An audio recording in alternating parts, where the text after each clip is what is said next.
কথা বলবে রাম নারায়ণ রাম নারায়ণ।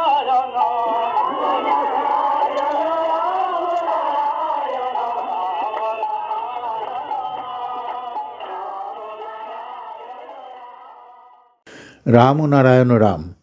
ঠাকুর শ্রী শ্রী বালক ব্রহ্মচারী মহারাজ তার ধর্মনীতি, সমাজনীতি লেখনীর মাধ্যমে সর্বসাধারণের মধ্যে ফুটিয়ে তোলার জন্য প্রকাশ করলেন করাচাবুক নামে এক পাক্ষিক পত্রিকা, যার মাধ্যমে আপামর জনসাধারণের মধ্যে এক আলোড়নের সৃষ্টি হয়, যার প্রভাব তৎকালীন রাজনৈতিক ক্ষেত্রেও দেখা যায়।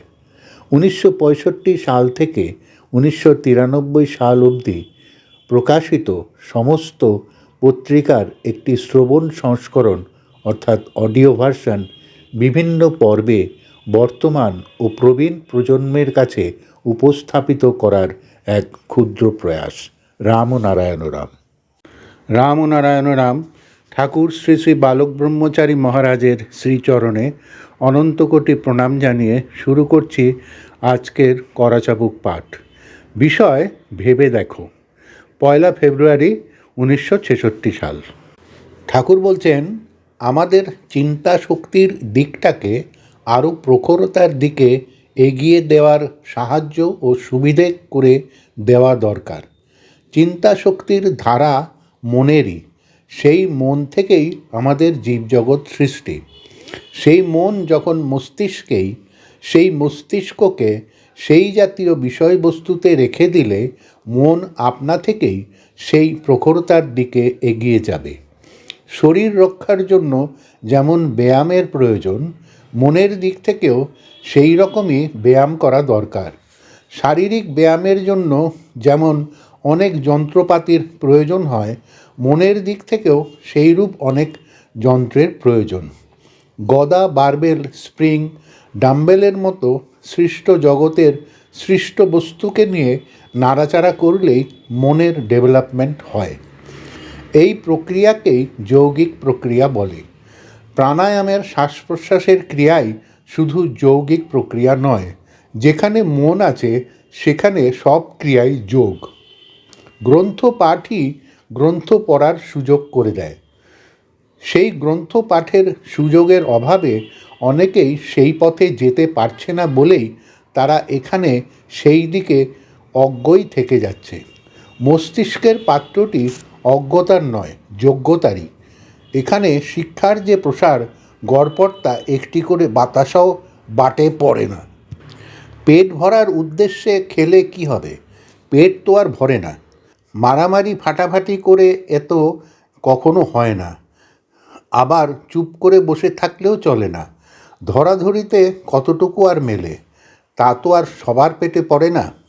কারণ যাই হোক, উপযুক্ত ব্যবস্থার অভাব। এখন সবার আগে চাই ব্যবস্থা। ব্যবস্থা অবস্থার উপরেই নির্ভর করছে। এখন ভাত না পেয়ে কাঁচকলা, ফেনা ভাত, পান্তা ভাত, তারপর মিষ্টি আলু, শাক আলু ও শাকসবজি দিয়েও পেটকে একটু শান্ত রাখা। কিন্তু পেটের স্বভাব তো দাউ দাউ করে জ্বলা, না পেলেই জ্বলে উঠবে। মনের দিক থেকেও তাই, না পেলেই অশান্তি করবে। তাকে কি দেবে? সবই তো আর সব কিছু চায় না বা খায় না। শিক্ষার ব্যবস্থা করতে হলেই শিক্ষার জন্য পাঠাগার দরকার। কিন্তু এই পাঠাগার করতে করতে যে শিখবে তার ভ্রু পাকবার উপক্রম। খাওয়ার মতো সবার ভেতরেই যাতে শিক্ষার আগ্রহ জন্মে তার সূচনা করা দরকার। ক্ষুধার তাগিদে যেমন ক্ষুধা মেটাবার জন্য ছুটে যেতে হয়, শিক্ষা বা জানা অর্থাৎ মনের ক্ষুধা মেটাবার জন্য কেউ সেইভাবে তো ছুটে যায় না। ক্ষুধা কি শুধু পেটের? তা তো নয়। বিশেষ বিশেষ ইন্দ্রিয়ের ক্ষুধায়ও তো ছুটে যায়। আবার ভিতরে যে জানার বা পাওয়ার আগ্রহ নেই, তাও তো ঠিক নয়। জানিয়ে দিলে বা পাইয়ে দিলে ভিতর থেকে গ্রহণ যে না করে, তা তো নয়। যেটুকু নেওয়ার ঠিকই নিয়ে নেয়। এটা কি জানার স্পৃহার বা আগ্রহের মধ্যে পড়ে না? নিশ্চয়ই পড়ে। জানার স্পৃহা বা আগ্রহ আমাদের মধ্যে সুপ্ত অবস্থায় থাকে, সময় অনুযায়ী ঠিকই জেগে ওঠে। এখন জাগিয়ে তোলার মতো উপযুক্ত ব্যবস্থা করা দরকার। আজ থেকে বহু সহস্র বৎসর আগে আমরা যা ছিলাম, প্রয়োজনের তাগিদে অবস্থার চাপে ক্রমশ বিকাশের পথে আজ এ পর্যন্ত অগ্রসর হয়েছি। দেহের মধ্যে মস্তিষ্ক হল শিক্ষা ও জ্ঞানের আধার। সেই মস্তিষ্ক থেকেই মন। যেমন তেল, সলতে ও অগ্নিশিখা প্রত্যেকের সঙ্গে পারস্পরিক সম্পর্ক রয়েছে। রক্ত মাংস ঘিলুযুক্ত যে মস্তিষ্ক, তার থেকে যে মন, সবই অঙ্গাঙ্গিভাবে জড়িত। মনকে আলাদা করে দেখলে চলে না। আমরা ব্যবহার করি অগ্নিকেই, তেল সলতে থাকে অনেক নিচে, তাই মন শক্তি নিয়েই অত কথা। এই মনের পাত্রটুকুতে এই জগতের বিষয়বস্তুর মূল তত্ত্ব খুঁজে বার করবার যে অনুসন্ধিৎসা, সেই শক্তি এর মধ্যে আছে। আমরা যদি ধারাবাহিকভাবে এই জগতের বিষয়বস্তুর মূল গবেষণায় ডুবে থাকি, তবে এটাই হবে আমাদের শিক্ষা দীক্ষা ও জানার পথের মূল গ্রন্থ। বীজ থেকে ফুল ফলাদি একটা গ্রন্থ যেমন সম্পূর্ণ হয় প্রকৃতির বিকাশে, সেইভাবেই একটা সম্পূর্ণ গ্রন্থ রচনা হয়েছে তার সৃষ্টির মাধ্যমে। মাত্রা ও ছন্দের মাধ্যমে যেমন কবিতার সৃষ্টি, এই মাত্রাবোধ যখন আমরা সৃষ্টি থেকেই পেয়েছি, সমস্ত জগৎটা তেমনি সৃষ্টির পথে রচিত হয়েছে সেই ছন্দ ও মাত্রা নিয়ে। আঁকাবাঁকাকে আশ্রয় করে যেমন অক্ষর তৈরি হয়েছে, প্রকৃতির রূপগুলো আঁকাবাঁকাভাবে জীবন্ত রূপে অক্ষরের কাজ করছে। এই অক্ষরগুলো জীবজগতে আমাদের নিয়েই। তাই আমাদের পাঠ্য বিষয় এই বিষয়বস্তুতে। বস্তু পাঠ করলেই বস্তুত্ব জানা যায়। মনটা হচ্ছে ইলাস্টিকের মতো। এটাকে টেনে যে কত বড় করা যায়, তা সীমা আজও কেউ পায়নি। জগতের বস্তু অগণিত। যে কোনো একটা বস্তুর গবেষণায় যদি এগিয়ে যাই, তবেই যথেষ্ট। প্রখরতার দিক দিয়ে, জানার দিক দিয়েই এগিয়ে যাওয়ার পক্ষে এ যথেষ্ট।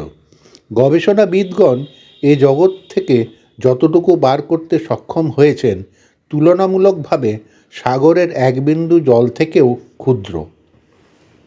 তাতেই এখানে কত কিছু। আরও যে কত কিছু রয়েছে, সেটা ভাষায় ও তুলনায় আনা যায় না। কিন্তু সব কিছুই আমাদের ক্ষুদ্র আধারের আয়ত্ত ছাড়া নয়। বটবৃক্ষ অত বড় গাছ, তার বীজ অতি ক্ষুদ্র। মস্তিষ্কটি যখন জগতের বিষয়বস্তু থেকেই তৈরি, এটা তারই বীজ। এই বীজ শক্তিতেই রয়েছে সেই বৃহৎ শক্তির ধারা। ধারাবাহিকতাতেই আমরা সৃষ্টির পথ দেখতে পাচ্ছি। আমরা সেই পথেরই পথ অরিসন্ধুৎসু। আমাদের কর্তব্য সেই অনুসন্ধানের দিকেই এগিয়ে যাওয়া। গবেষণাবিদ আমাদেরই একজন, তবে সবার ভিতরেই সেই স্ফুরণের অভাব হচ্ছে কেন? আবার একদিকে চিন্তা করলে অভাব মোটেই হচ্ছে না। এই জগতের অনেক রকমের বিদ্যা আছে, কারিগরি, শিল্প এবং আরও অনেক। বিচার করলে কারো থেকে কেউ কম নয়। প্রত্যেকের ভিতরই একদিক না একদিক উকিঝুঁকি দিয়ে যাচ্ছে। এই যে উকিঝুঁকি দেবার স্বভাব, এটা স্বভাবজাত।